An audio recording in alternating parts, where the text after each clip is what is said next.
Hallo julle, Matilda is hierdie week in Pretoria, maar ons het gesels en ons is steeds besig met hierdie gesprekke wat spiritualiteit met verskillende dissiplines het. En soos wat ons met die gesprekke aangaan, kom ons agter dat elkeen van hierdie dissiplines soveel onderafdelings het. 'n Mens sou 'n leeftyd net by 'n dissipline kon stil staan. Ons moet ook nou maar versigtig wees, want ons wil by almal of so 'n wye reeks as moontlik probeer uitkom. Maar ons het gesels en hierdie week wil ek nog 'n bietjie by die gesprek tussen spiritualiteit en kreatiwiteit, spiritualiteit en kuns, wil ek 'n bietjie stil staan en vandag fokus op die gesprek met stories. En ek gaan nie baie sê nie, ek gaan 'n storie lees. Omdat bloot deur na 'n storie te luister, ons agterkom hoe dit op ons inwerk en waarom Jesus ook so baie van stories gebruik gemaak het, gelykenisse. Omdat hy agtergekom het dat stories 'n mens bereik. So, sonder verdere draaie, die kort verhaal wat ek wil lees is 'n ou verhaal. As 'n mens dit lees, kom 'n mens agter dat sekere taalgebruike en terme nie modern is nie, maar die waarhede daarin bly deurgaans net so modern en eie tyds as wat dit maar kan wees. 'n Verhaal van Chris Barnard met die titel 'n man kom tuis. Gewoonlik is ek doodgelukkig alleen op 'n lang rit. Dit gee 'n mens die geleentheid om dinge rustig te sit en uit te sorteer. Maar die middag soek ek 'n stem om na te luister en ek werk uit, as ek goed ry, baie goed, sal ek nog minstens 4 ure lank geselskap moet ontbeer. Miskien was dit die reën wat my ongerus gemaak het, die aanhoudende geluid van die veers teen die windskerm en bande op die nat teer het begin eentonig raak.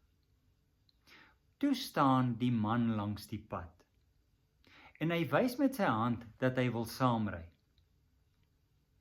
Ek het nog skaars die linkerruit afgedraai, toe steek hy sy kop deur die venster. My van is gous en ek werk op die pad en ek gaan na my vrou en kinders toe op Wilgersspruit. Ek nooi hom saam en ons ry. Hy sit baie kordaat en regop langs my, 'n klein koffertjie op sy skoot, 'n week se baard op sy wange en 'n tamaai glimlag om sy mond. Sy ander bagasie, 'n paar lospakkies en 'n halwe sakkie lemoene, lê agter op die sitplek. Ekskuus tog. Ons is besig met die pad Skurweberg toe. Nou staan ek in 'n tent. Sien ek die familie so 1 keer 'n maand vir 'n naweek. Ek vlieg Saterdagmôre hier weg, dan kom ek voor aandete daar as ek gelukkig is. Volgende môre vlieg ek weer daar weg. Darm 'n nag, darm iets. Dis 1000 kilometer heen en terug. Dis moeite. Maar wat? Daar's baie om voor dankbaar te wees, sê hy asof hy my gedagtes raai. Dit kon verder gewees het. Hy is middeljarig. Te oud, lyk dit my, om nog jong kinders te hê, te lank getroud, om nog rasend verlief te wees. Maar later vertel hy my, sy eerste vrou en hulle 2 kinders is 10 jaar tevore in 'n motorongeluk dood. Toe trou ek later van tyd met haar jongste suster en toe begin ons maar weer 'n spannetjie. Heelpad gesels my passasier land en sand oor dit en dat. Hy gesels die reën skoon weg. Hy vertel my van sy lewe as padmaker. Dis harde werk, ja. Dis heeldag in die warm son, dis stof en lawaai, maar nee wat, hy geniet dit, verseker hy my. Hy hou daarvan om paaie te maak. Eendag staan jy nog so en jy sien die onbegaanbare berg en jy weet, daardie berg gaan ek tem met my span geel staalperde. Dan meet ons uit, vertel hy. Dan slaan ons penne in en ons val weg. Ons skriks vir niks nie. Bome, bosse, rotse, skynstes, niks keer ons nie. Ons stoot daardie pad oop. Maak gelyk, trap vas, plant mylpale en padpredikante. Dan ry ons terug met die pad wat ons gemaak het, lekker 40 myle/uur, tot op die eerste bult en ons klim uit en gaan staan daar en kyk weer na die berg wat geen Bobbejaan kon klim nie. En daar lê ons pad, netjies, lieflik, pragtig. Dit vat 'n rivier eeue om vir homself 'n lekker pad te maak. Dit vat my 'n maand. En die ander ding sê hy, wat so lekker is van pad maak, jy maak dit vir jou medemens. Jy dien, sê hy. Jy dien jou naaste soos die Bybel sê ons moet. Jy maak dit makliker vir ander mense om by mekaar uit te kom. Kyk nou hierdie pad wat ons vandag ry. Ek het hom help maak. Vandag vat hy my na my vrou en kinders toe.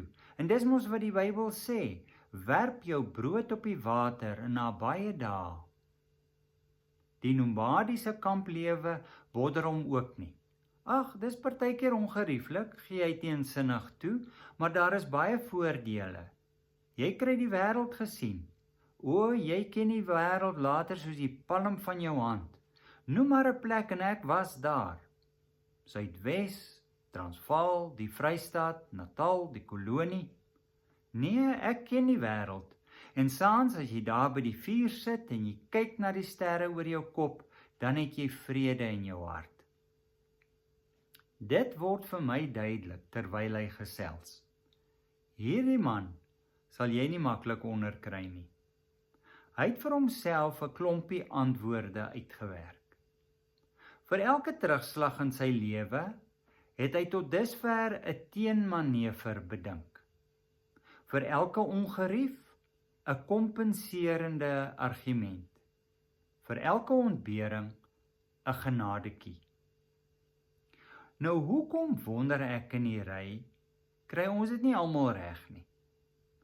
Vir die meeste van ons sou 'n lewe soos syne onuitstaanbaar gewees het. Maar hy loop oor van dankbare entoesiasme. Iets wou kom fluister. Ja, maar die eenvoudiges van gees. Dit was geen troos nie. Dit het skielik vir my verwaand gelyk om die man wat die lewe soveel beter onder die knie gekry het as die meeste van ons, sommer net so as 'n eenvoudige van gees af te skryf. Die son was aan die sak toe ons die dorp nader waar hy sou moes afklim. Daar was nog grys reënbanke wes van ons, maar om ons het die bulte klam gelê en stowe in die geel middag. My passasier het begin stiller raak, maar ek kon sien hy is opgewonde.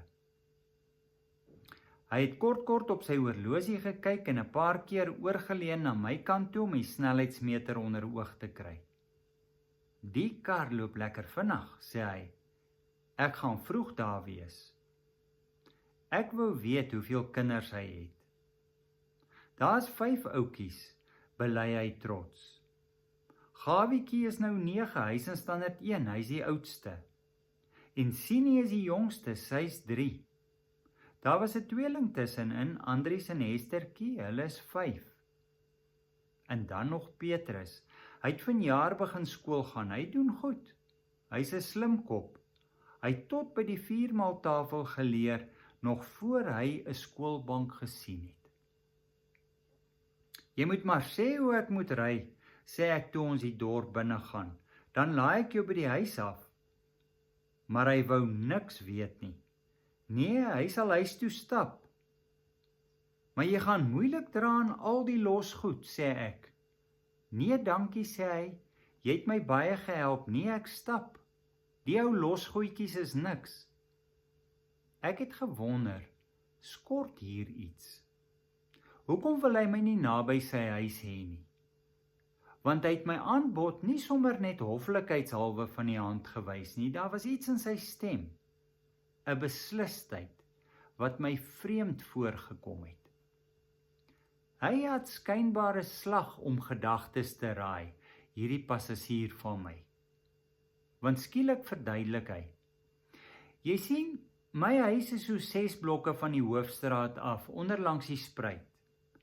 Nou, as jy my nou aflaai bo in die hoofstraat, dan vat ek my goedjies en ek stap met ons straat af, tot ek die huis kan sien. Dan sal die hond my eerste gewaar en hy sal blaf. En dan sal die kinders dit hoor en hulle sal uithardloop buite toe. Of miskien sal hulle al klaar saam met die hond by die hek staan en wag. En dan sal hulle my sien en my vrou sal op die stoep wees sien, en die hond en die kinders en die vrou sal aangehardloop kom, en ek sal my ou goedjies neersmyt en die tweeling sal voor wees en ek sal hulle gryp, een in elke arm, en dan sal al die ander by wees en ek sal almal groet en vir elkeen sy ietsie gee wat ek vir hom saamgebring het, sien. En dan sal ons saam afstap huis toe en almal sal help dra. Hy het na my kant toe gekyk asof hy wil seker maak ek verstaan. As jy my nou met die kar by die huis aflaai, sal dit nie vir ons so lekker wees nie. Die dorp was doodstil toe ek hom by die bopunt van sy straat aflaai.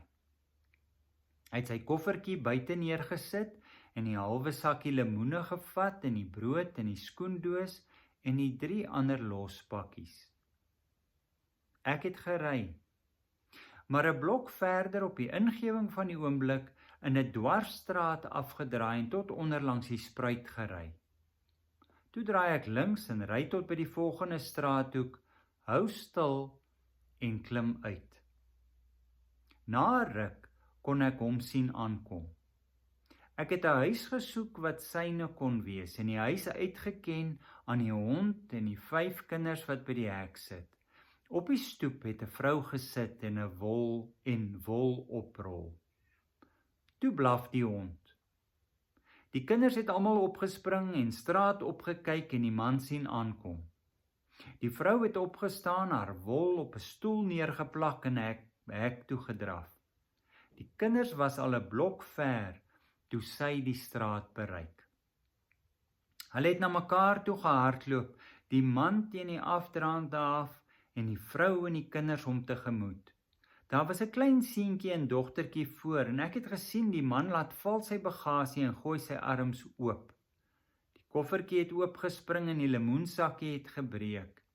Daar het 2 splinternuwe dameskoene uit die skoendoos geval, maar niemand het dit gemerk nie. Dit was net kinders en hond en lemoene en skoene en pa en ma deurmekaar, 'n hele 5 minute lank. Toe ek by hulle verbyry, was hulle nog besig om die koffertjie se klere en die skoene en die los lemoene op te tel. Hulle het my nie gemerk nie. En al het hulle, sou dit nie saak gemaak het nie. Fluit, my storie is uit, soos ons Ariana sal sê. So hoop julle het 'n baie mooi week. En volgende week, wanneer Matilda terug is, dan gesels ons weer. Mooi bly daar.